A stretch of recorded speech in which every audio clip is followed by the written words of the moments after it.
তারা চেষ্টা করবে অন্ধকারের ভিতর দিয়ে তারা রাষ্ট্রীয় ক্ষমতায় যাওয়ার জন্য। আমরা সতর্ক করছি, আমরা রাত দিন পরিশ্রম করছি। আমার নেতা কর্মীদের অসংখ্য ধন্যবাদ। এখন রাত বাজে প্রায় 11টা, এই সময়েও আমার সামনে উপবিষ্ট অনেক নেতা কর্মী হাজির।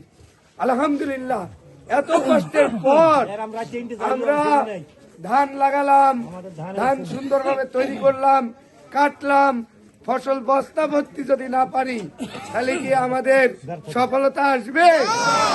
তাহলে আমাদের সফলতা আনতে হলে কি করতে হবে?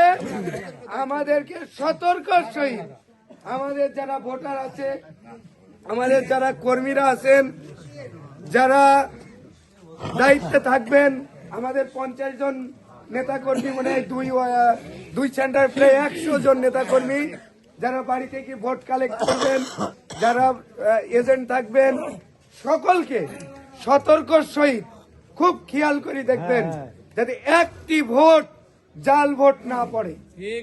একটি ভোট তারা যেন ষড়যন্ত্রমূলক একটা ব্যালটের সাথে আর একটা ব্যালট ঢুকাতে না পারে।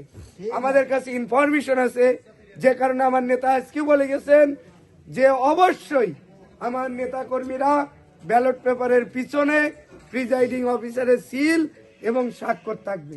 আমাদের যারা এজেন্ট থাকবেন তাদেরকে আমি সতর্কভাবে অনুরোধ করছি যে তারা প্রিজাইডিং অফিসারের ওই সইটা ঠিক আছে কিনা সেটাও মিলাই নেবেন।